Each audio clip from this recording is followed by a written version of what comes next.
Na coligação Foz para Todos, com o candidato a prefeito Sames da Silva, Fernando Maranich, seu candidato a vice pelo Movimento Democrático Brasileiro, o MDB. Fernando, obrigado pela tua presença aqui. Muito bom dia. Bom dia, Dante. Bom dia, Cida. Bom dia, amigos da Rádio Cultura. É sempre muito bom estar aqui. E ainda mais tratando de um tema que é o tema, né, das eleições, da escolha de um novo gestor para essa linda e maravilhosa Foz do Iguaçu. Muito bem, Fernando, você está numa coligação onde o candidato a prefeito é uma das pessoas e pertence a uma das famílias mais conhecidas na política da história de Foz do Iguaçu. Isso tem uma movimentação diferente, né? Você tem uma visibilidade diferente para quem já tem um nome muito conhecido. Fazer parte dessa coligação, como que surgiu o convite, como que você aceitou, como que é a tua ligação com o candidato Sames? É verdade, família Silva, seu Dobrandino da Silva, né? Conheci depois de aceitar o convite para a coligação. O Sames eu conheço há uns 4 anos e se mudou para o mesmo prédio que eu, né? Então somos vizinhos. E aí estreitou o relacionamento, fomos nos conhecendo. E surgiu, então, a ideia de nos juntarmos, né, para gerir a cidade nos próximos 4 anos de forma mais eficiente, mais moderna e que traga mais desenvolvimento econômico e social para a cidade de Foz do Iguaçu. Foi, claro, uma surpresa, né? Minha primeira vez numa candidatura, mas pelo gosto de Foz do Iguaçu, assim, por gostar demais da cidade, me disponibilizei e estou aprendendo muito, Dante.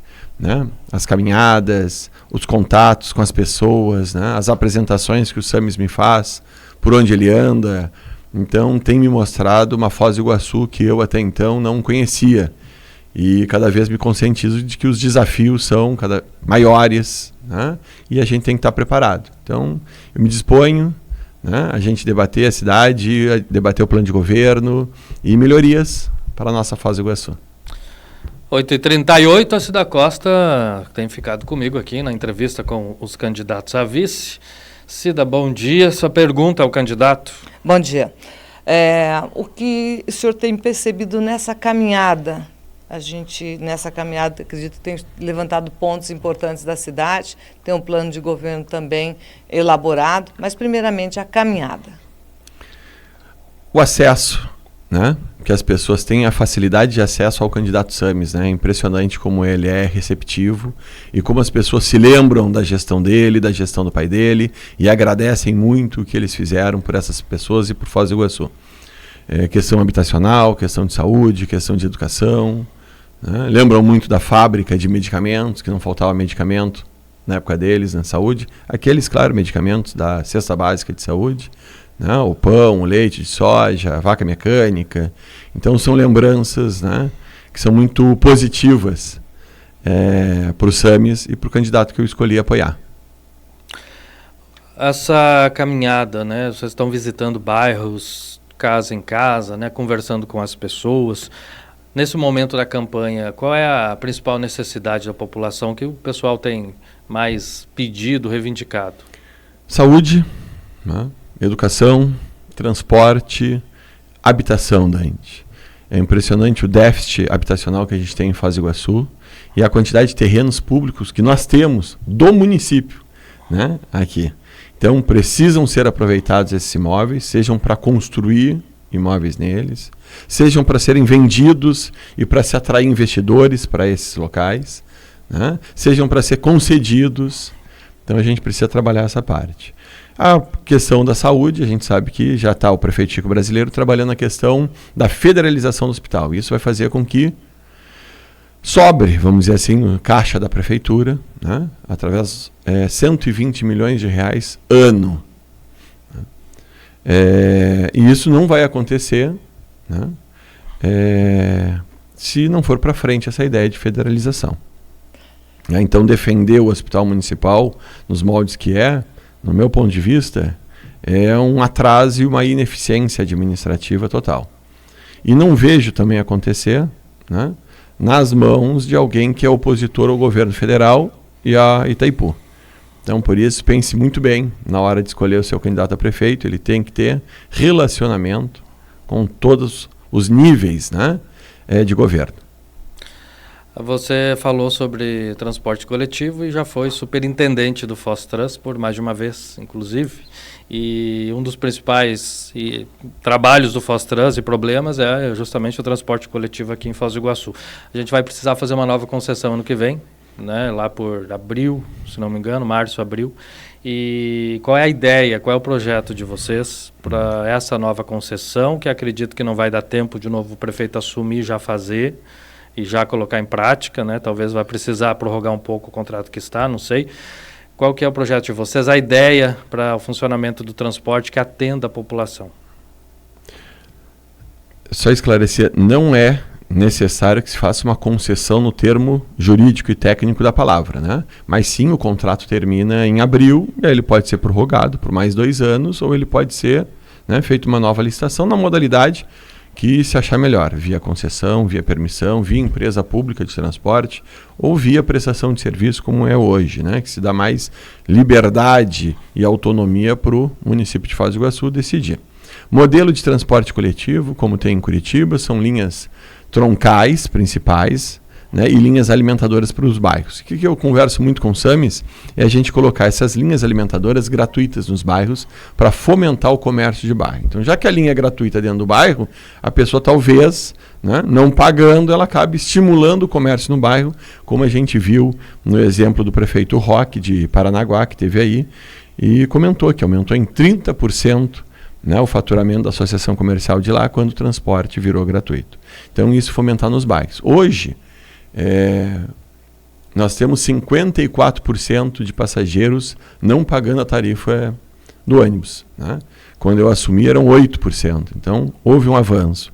Hoje uma das pautas das eleições é a chamada tarifa zero, né? Então a gente pega de 8, fomos para 54 e estamos avançando. Tem diversos projetos de gratuidade para a saúde, para o desempregado, né, que podem ser apresentados, né, e já poderiam ter sido apresentados e serão, com certeza, no nosso governo, para que a Câmara aprove e autorize a gente dar mais benefícios de transporte para a população.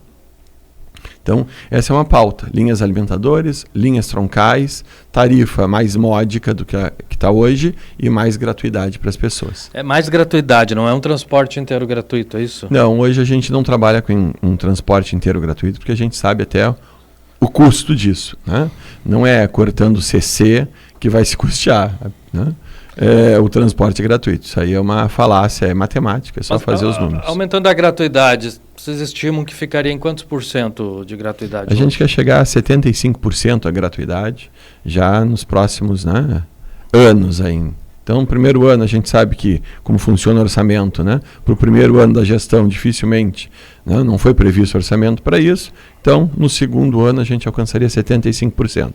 Claro que conforme vai tendo disponibilidade financeira, e um dos aspectos é a saída do hospital das costas do munícipe, né, de Foz do Iguaçu, a gente, vamos comparar aqui com Cascavel. Cascavel não gasta nada no hospital deles, né? Foz do Iguaçu gasta 120 milhões de reais do meu, do seu, do nosso IPTU. A gente tem que parar com isso. A gente atende 40% só de iguaçuenses no nosso hospital. Por que nós temos que pagar essa conta? Então, isso tem que ser trabalhado com a ajuda dos deputados, junto ao governo, ou junto ao estadual ou junto ao governo federal, como é o que está andando, né? Para eles assumirem de vez um hospital que atende tanto turista, tanto estrangeiro e também, claro, brasileiros de várias regiões.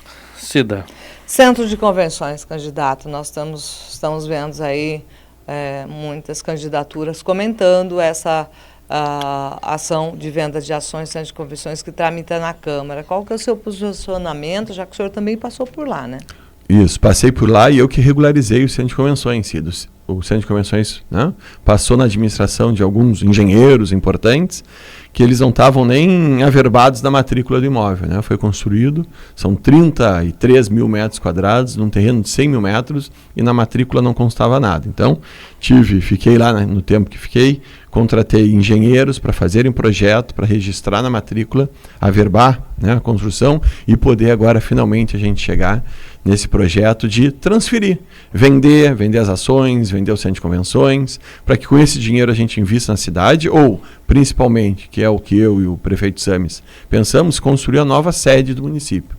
chega do cidadão iguaçuense ter que se dirigir a 3, 4 locais, né, de órgãos públicos municipais para resolver o seu problema. Nós precisamos de uma vez por todas uma prefeitura centralizada, onde ele consiga resolver todos os problemas ali. É isso que a gente pensa, é isso que a gente vai realizar a partir do ano que vem. Mas o senhor concorda com a venda de ações conforme está proposto?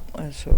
A venda de ações conforme está proposto, a lei diz, olha, pode vender ou pode vender preferencialmente para o Estado. Estado, né? Porque tem preferencialmente para o Estado, essa é a indicativa. Tem um interesse muito forte no Estado em comprar. Isso. Como ele já é acionista do Centro de Convenções, ele é o segundo maior acionista do Centro de Convenções, é o município, o Estado, depois a União, depois vem particulares lá, o Estado tem essa preferência. Né? E se for o preço justo, né, Cida? A gente não pode vender por preferência por 10 milhões, algo que vale 100. Então, assim, foi avaliado. Vai pagar o preço? Que seja o Estado, para ter prioridade e ficar ainda né, em nome da população. Né? O Estado nada mais é do que a representação geográfica desse povo maravilhoso paranaense. Candidato, sendo vice-prefeito do SAMES e chegando, né, até o dia 1º de janeiro, qual seria teu papel na prefeitura? Um vice que assume na ausência do prefeito, um secretário talvez, um articulador político, vocês já conversaram sobre isso? Já conversamos, meu papel vai ser, né, um secretário também que ajude ele na atração de desenvolvimento para a cidade.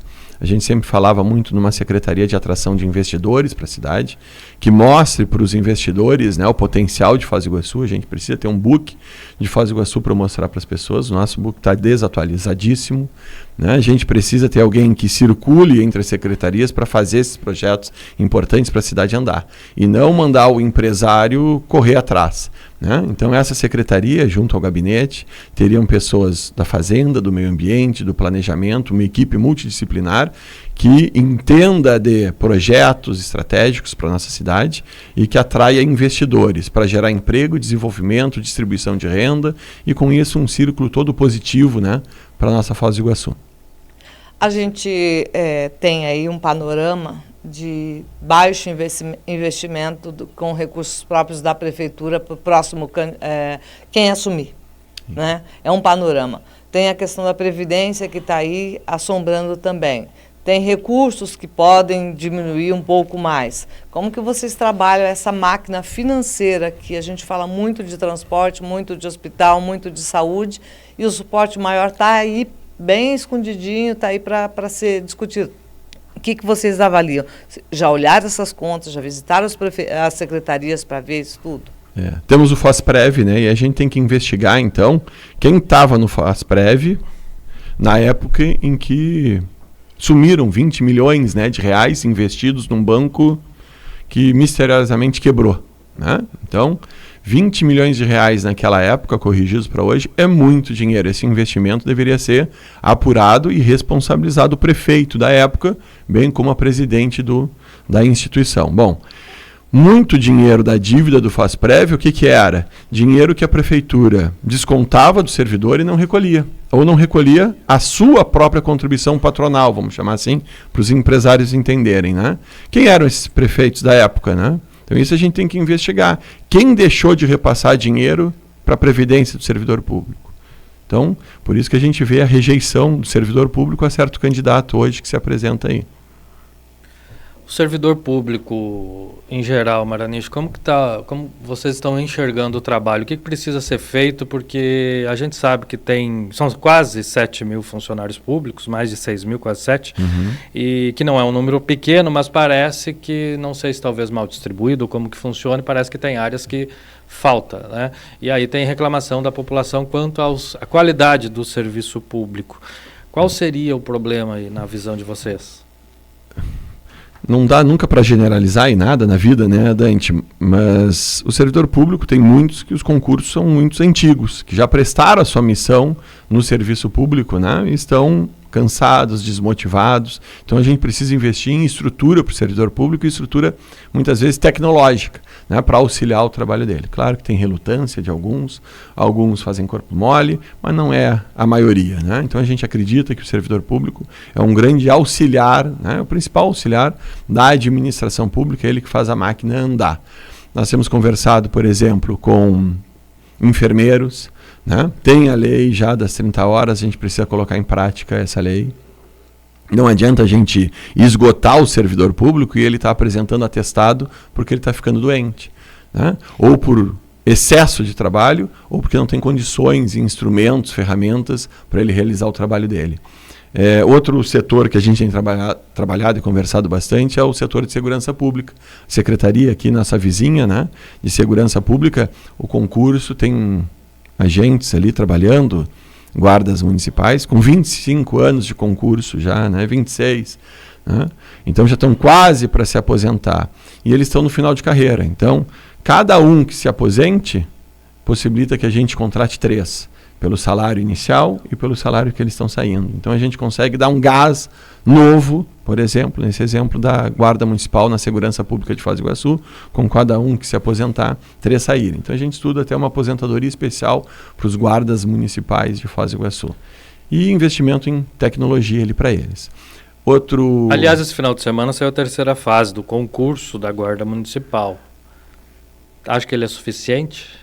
Acho que ele é suficiente. O número ali de vagas, né, que foram abertas, ele é suficiente, né? Vai chegar muita gente, muita garotada nova aí, motivada para trabalhar na nossa Guarda Municipal. Isso vai ser importante. A gente tem que lembrar que a Guarda Municipal, ela veio para ser complementar à segurança pública, que é dever do Estado. E o Estado não está cumprindo o seu dever aqui, nem na saúde, nem na segurança pública. Então, a Guarda Municipal foi tomando esse espaço, crescendo e cada vez mais, né? Também, importante, Polícia Militar tem diminuído o seu efetivo, né? Então, parabéns para a Guarda Municipal, que tem exercido esse papel importante para proteger aqui a nossa fronteira. O prefeito atual está fazendo várias permuta, por exemplo, uma área na BR-277 está lá para a gente, em troca de investimentos em alguma obra que o município deseja. Tem outras questões, a grande maioria, ou é leilão de áreas, ou então permuta dessas áreas, como no caso o Centro de Convenções da Informação, que venderia para o governo do Estado, e o governo do Estado faria a infraestrutura no centro cívico, no próximo prédio da Prefeitura, prédio novo da Prefeitura. E agora tem essa área da BR-277 também, que seria uma permuta. A pessoa fica com a área, em troca, paga em construção que a Prefeitura precisa. Qual que é a opinião do senhor sobre isso? O senhor está acompanhando essa situação? Acompanho. E adoro essa saída, né? Uma saída eficiente para a administração pública, dá agilidade para a gente ter as obras necessárias que demorariam, se fosse precisar de uma licitação, né? E a gente sabe todas as mazelas que acontecem, a gente está com obras públicas aí na cidade, paradas, né? Ou andando a passo de tartaruga, como é a Perimetral Leste, como é a duplicação da Avenida das Cataratas, que é uma pena, que só prejudica a nossa cidade e nosso turista. Cida, adoro a ideia, não é a única nessas duas, são várias, tiveram UBSs reformadas, temos a João Paulo II saindo então, né, do papel, a tão esperada João Paulo II, que vai ligar então aqui a nossa rodoviária Avenida das Cataratas. É uma obra importante, vai ser feita de concreto e vai dar mais segurança, né, e mobilidade urbana para a nossa cidade de Foz do Iguaçu. Então vejo com bons olhos e a gente vai continuar fazendo isso. Nós temos aí quase 2 milhões de metros quadrados de terrenos, né, que poderiam ser permutados com a iniciativa privada. Mas o que eu penso? A iniciativa privada que comprar, ela tem que construir, tem que gerar emprego. Uhum. Não dá para ficar para especulação imobiliária. Hoje os terrenos eles estão, né, exagerando talvez, abandonados pelo poder público e aí podendo gerar mato e dengue. Não é isso que a gente quer. A gente quer vender... Tem áreas grandes e tem áreas pequenas. As pequenas, será que teria interesse também? Interesse para habitação, né, para comércio. São áreas que não são, por mais que sejam pequenas, não são áreas lotezinho de 100, 200 metros quadrados. Né? São áreas boas, bem localizadas. Um posto de combustível próximo ali à Escola Ponte da Amizade, que é um posto desativado, né, que ele foi desativado. O DRM, né? Cida, você deve saber a história daquele posto, né? Aquele posto ele estava concedido para iniciativa privada, ele era da Itaipu, o terreno, a Itaipu trocou com o município, deu aquele terreno para o município foi lá e tirou o empresário do posto de lá. Quem era o prefeito da época? Paulo McDonald. Eu não sei que grande administrador e gestor público, né, o pessoal tem nele, que construiu um Duque de Caxias que está ruindo, que construiu Vila União ali na Guarda Mirim, num terreno que não era dele, que construiu o hospital que era no terreno do INSS e que trouxe todos esses problemas para Foz do Iguaçu.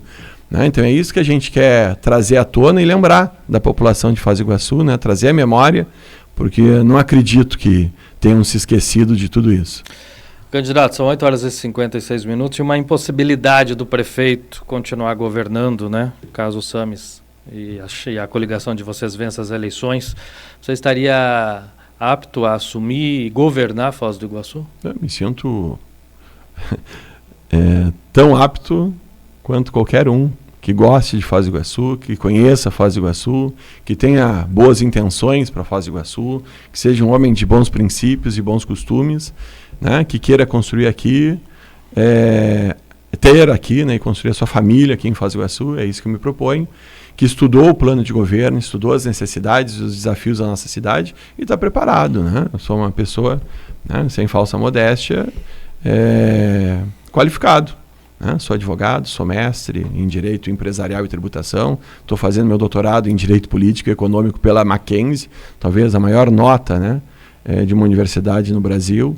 Então, difícil achar alguém mais preparado que eu. Deve ter outros tantos quanto, né, preparados, mas muitas vezes, Dante, as pessoas não se dispõem, né, a participar de um processo eleitoral. Então, o que eu venho aqui é isso, me dispor a participar, ser vice-prefeito de Foz do Iguaçu e, na impossibilidade do Sames, né, seja temporário ou não, de assumir a prefeitura, estarei muito apto a fazer isso, como fiz quando estive na gestão pública. Né? Estive na frente do Fostrans no primeiro mandato do Chico Brasileiro.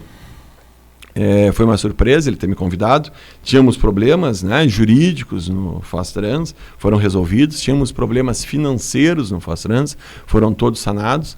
Nunca se pintou tanto quanto na minha época. Todos os locais dos radares foram publicizados, ou seja, estavam no site do Fostrans.